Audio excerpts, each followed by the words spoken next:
Joining me now from Livingstone Construction is Sean Sullivan. Sean, great to have you here today. Thanks for having me, Mike. Now, Sean, I know you've been working in this area for a number of years, but tell me a little bit more about the projects you're working on and where exactly you are building. Okay, sure.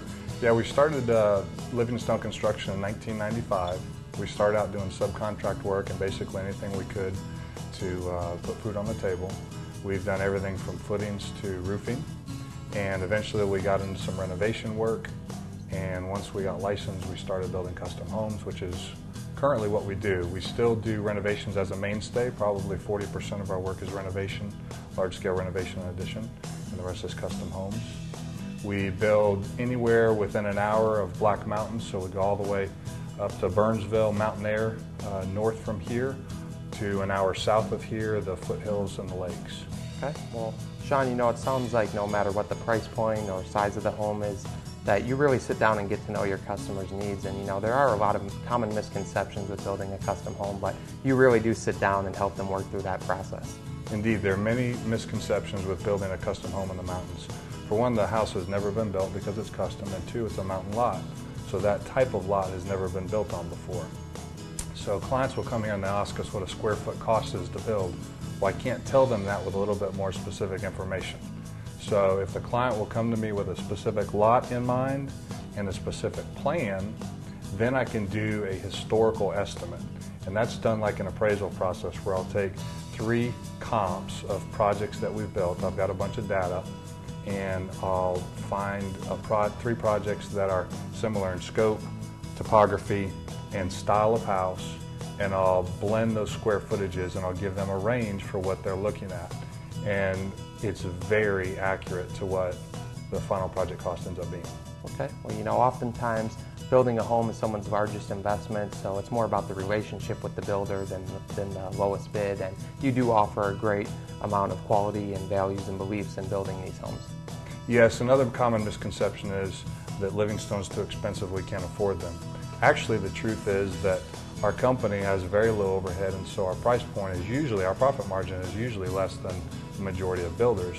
It's just that we stress quality, our clients choose quality, and so then it becomes a decision of value versus cost.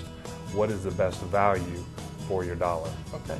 Well, Sean, you know, let's talk a little bit about what you offer as a builder. Tell me a little bit more about your beliefs and philosophy at the company. Sure. Our vision is to be the most respected name in custom home building. That's a lofty vision, but it's something that we will always work towards. We do that with our mission, which is to exceed our clients' expectations.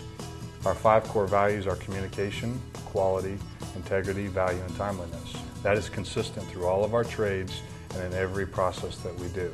Communication is first. When a client comes to us, it can be a very stressful process to build a custom home, specifically if you don't live here.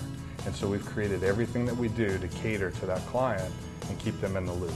Right, well, it's definitely apparent that you are building relationships with your customers and really offering great customer service. And, you know, I know one way you do that is by offering a project manager for each home you build. We've done several things to keep our clients in the loop, as little or as much as they want. We also keep the architect and interior designer in the loop through a series of processes. One is an owner's portal on our website. So we have a specific project lined up for the client on our website they can track with pictures, calendar updates, vendor and subcontractor selections, and videos that they can watch to educate themselves. The timeline for major decisions is one of the most helpful things. It keeps the client on track with the decisions they need to make at what point without becoming overwhelmed at any one time. Then we directly employ a superintendent to work with that client. So at the beginning, I work with the sales and estimating process with the client. I will consult with them. I'll set up a pizza lunch and invite all our subs and vendors, all the main players, give them our specific goals for this project, tell them a little bit about the client, and then they directly communicate with the superintendent after that. The superintendent then takes over the project with the client and is on a day-to-day or a week-to-week communication with the client. Every client's different. Some want to be contacted daily, some don't. So it's up to the client and the superintendent. But the superintendent will send weekly reports to the client with 5 photos, 1 for each day, and a daily calendar of events. Those reports eventually get submitted to the owner's portal on the website. Right, well, I think it's important you mentioned that, you know, that website really helps assist a customer that may be building from out of state, like this homeowner was, And I'm really excited to take a look at your work today and meet with some of your project managers.